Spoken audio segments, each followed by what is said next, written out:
Religion gives the deepest spiritual insight, but there are also some of the dumbest concepts also could be very foolish. There is person who has revealed this point sharply and opened a new phase for human growth and evolution. Dr. Ken Wilber, pioneer of integrated psychology. I came from Seoul to Denver to meet you. My friend is the head of the publishing company that has published about 10 of your books. That's great. Yeah. Here are many of your leaders in Korea. I ask question on behalf of those readers. Right. We are fans. You are fans from Korea. Great. Yeah. Nice to meet all of you. Yeah. Amazing. How did you know that secret? Discover the fact that those who realized were enlightened are not actually perfect. You are smart enough to know it when you stay in your house, but I've wandered around foot by foot for over 3 years. Met countless mountain monks from Korea and many monks in the Himalaya, India, Nepal, Cambodia, Japan, China, Myanmar, also Thailand, many countries. Right. I've met people who have been enlightened. Right. I know their charm strengths, but also I know their limitation problems. Right. Yeah. And their weaknesses. Yeah. And weakness, I once thought that if I realized was enlightened, all the problem would be solved. But in reality, there are not many people who realize are enlightened, that they have experienced something that cannot control their desire in reality, have personality problems, and are vulnerable to sex scandals or money problems. When and how did you know that? And what made you think integrated growth was necessary in addition to traditional spiritual awakening? Okay, thank you. My overall philosophy is generally called integral theory. And it's called integral because it integrates virtually all aspects of reality. So it will integrate science and religion and philosophy and sociology and psychology and on and on. And I've literally developed this outlook in over 35 books. So there's a lot of material in those 35 books. Part of the material in the 35 books is what I call the integral framework. And there are several different ways to describe what's integrated in this framework. A common way that I would have to explain, and I will shortly, is quadrants, levels, lines, states, and types. And those are all various categories that I pull together into a single unified framework. And another way to describe that framework is that it consists in the practices of waking up, growing up, opening up, cleaning up, and showing up. And the first two are particularly relevant to this question, because waking up is not the same as growing up. Waking up is when you undertake a meditative or contemplative practice that leads to enlightenment. And the other section is growing up. And growing up refers to, well, it's generally attributed to Sigmund Freud. But this was only discovered about 100 years ago. Freud wrote his first book in 1895. But the paths of waking up go much further back. Some of them to 4,000, 5,000, 6,000 years BC. And they are involved again in this path of waking up or enlightenment, whereas growing up studies the actual stages that all human beings go through from birth to middle age to adolescence to young adulthood to old adulthood. And it maps out these stages very carefully, and it compares them with an enormous amount of research. And what they found is that all the different lines of development, such as cognitive development, emotional development, aesthetic development, spiritual development, they all went through the same levels or stages of growing up. Now, the first types of self-improvement that humanity had were paths of waking up, or enlightenment, or awakening. They were completely unaware of the stages of growing up, because most people don't look at like they have a baby and they watch him grow, but they don't realize that he's actually going through different stages of his own cognitive capacity, his emotional capacity, his aesthetic capacity, his moral capacity, his spiritual capacity. And yet every single human being has available to them the main stages of growing up.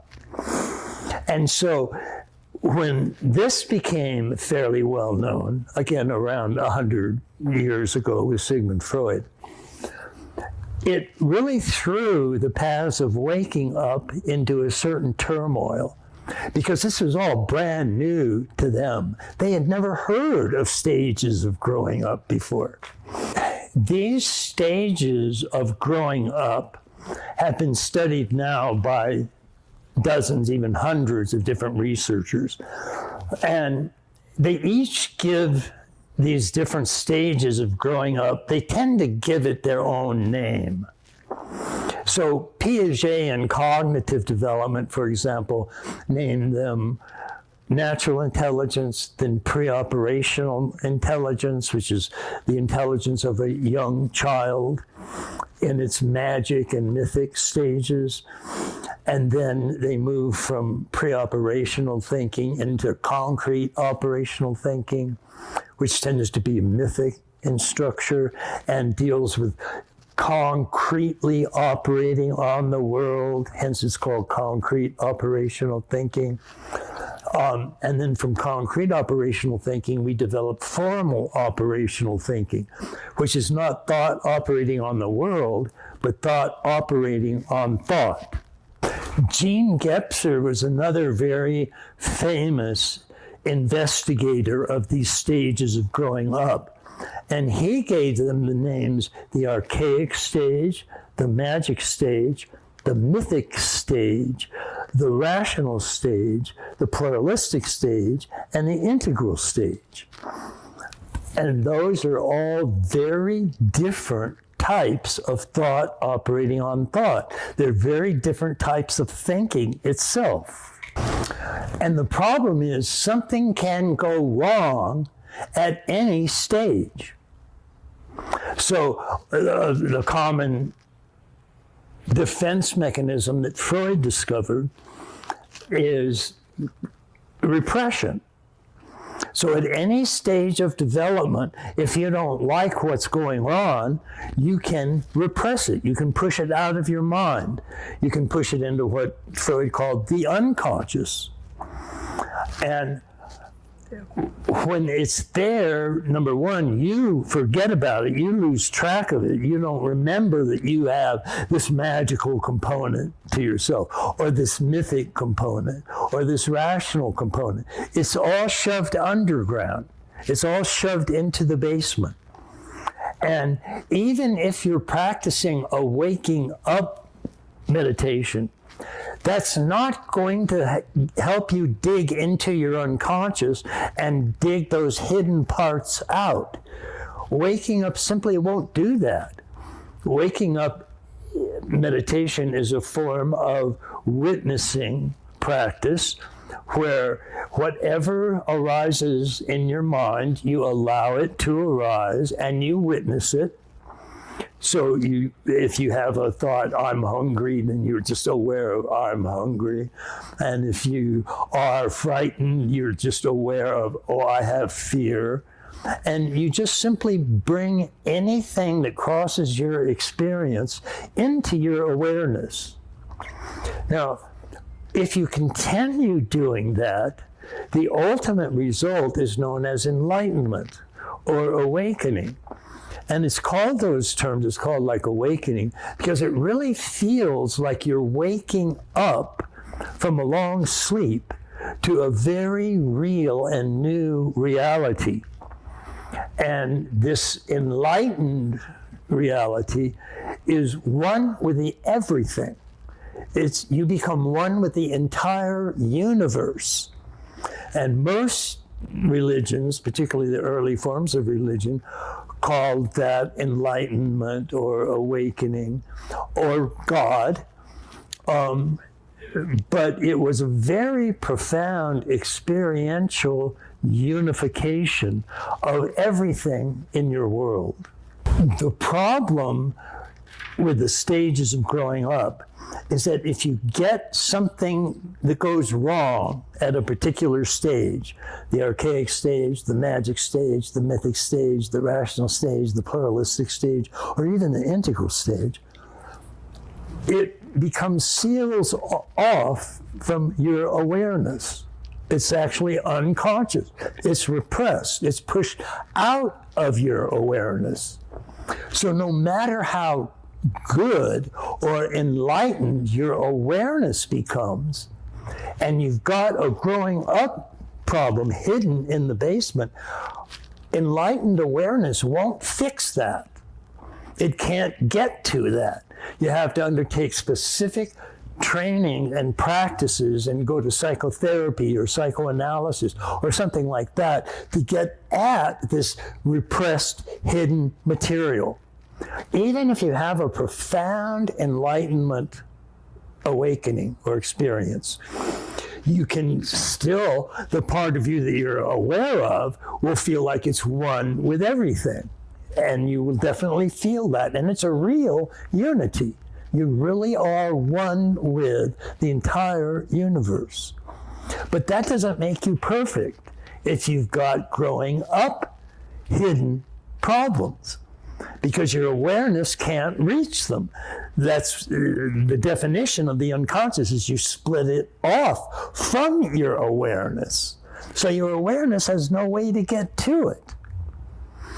And so even if you have a profound waking up enlightenment experience, that won't cure your hidden, repressed, growing up problems. That's why I include both waking up and growing up in my overall integral framework. They're both very important. And they're probably the two most important paths of growing that we've discovered. And the one, again, is a full enlightenment, a realization that you're one with everything that's arising. You're one with this world. You're one with the stars. You're one with the galaxies. You're one with the whole universe. And that's a very real, it's often in religious terms called the ground of all being. Because what you're becoming one with is indeed the ground of all being, or the ground of all individual things. They exist because of this ground of all being. And because that simply required an waking up experience. It required a certain awareness. But as long as you haven't split that awareness off or repressed it, you generally have access to it. So most people, if they undertake a serious practice of meditation or waking up practice, they will indeed, sometimes it takes a year or two, or occasionally 3, they will have what Zen Buddhism calls a satori, an experience of being one with everything. But that, again, doesn't make you perfect because it doesn't get at the hidden shadow repressed elements in your own being. Those are still there, they're still repressed, and they're still causing problematic neurotic symptoms and diseases and neurosis and uncomfortableness. And you're just stuck with that unless you go into some form of psychotherapeutic practice that will dig into your unconscious and get at those hidden elements and bring them to the surface. So very few people are perfect in the sense of completely awakened and completely free of all neurosis and hidden shadow elements and so on. Very few people have completely woken up and completely grown up. And that becomes obvious when you interact with them. You can see something is a little off, or they're not quite happy, or something's not right in them. And so we definitely recommend that when anybody is looking to improve themselves in any way, they take up a path of waking up or meditation or contemplation, and they start some form of growing up psychotherapy. So that they are addressing both of these fundamental areas of what should be our own whole being. As you say, even though you might realize enlightenment, they have experienced something that they cannot control their desires in reality. They have personality problems and are vulnerable to sex scandals or money problems. All of those are problems with our stages of growing up. Something has gone wrong. The earlier the stage that goes wrong, generally the worse the condition, the problem is. So somebody that has serious problems in the first year of life, that's where a boundary is being created between self and not self. They'll have trouble forming that boundary, and they might very well experience a psychosis. And Freud divided personality problems into the really serious ones that were called psychoses. And that included things like schizophrenia and people that hallucinate or hear voices or see things and so on. So it's a very serious psychotic problem. So psychosis. And then at the more normal end, if a person has troubles growing up when they're 5, 6, 7 years old, sometime around there, generally during the magic to mythic stage of development, then Freud called that a neurosis. And a neurosis is just a mental problem, a psychological problem. But it's not a serious psychosis where yourself isn't formed right. And so you're hearing things or seeing things or having just an enormous anxiety and fear. A neurosis is more like a little bit of jealousy or envy or anger or small amounts of fear or anxiety or depression and so on. And that's what most people go to therapists for. There's some form of neurosis, which is a real problem, but it's not a serious psychosis problem. But both psychosis and neurosis come from faults in the growing up stage. And so that's where they have to be dealt with. So that's my response to the question about why enlightenment doesn't give a perfection. Because enlightenment, waking up itself, doesn't deal with the problems of growing up. And that's where most neuroses and all psychoses originate. And if you don't deal with them on their own terms by undergoing some sort of therapy, you'll remain stuck with them, even if you get a very profound enlightenment experience. So we have to watch out for both sides of the street.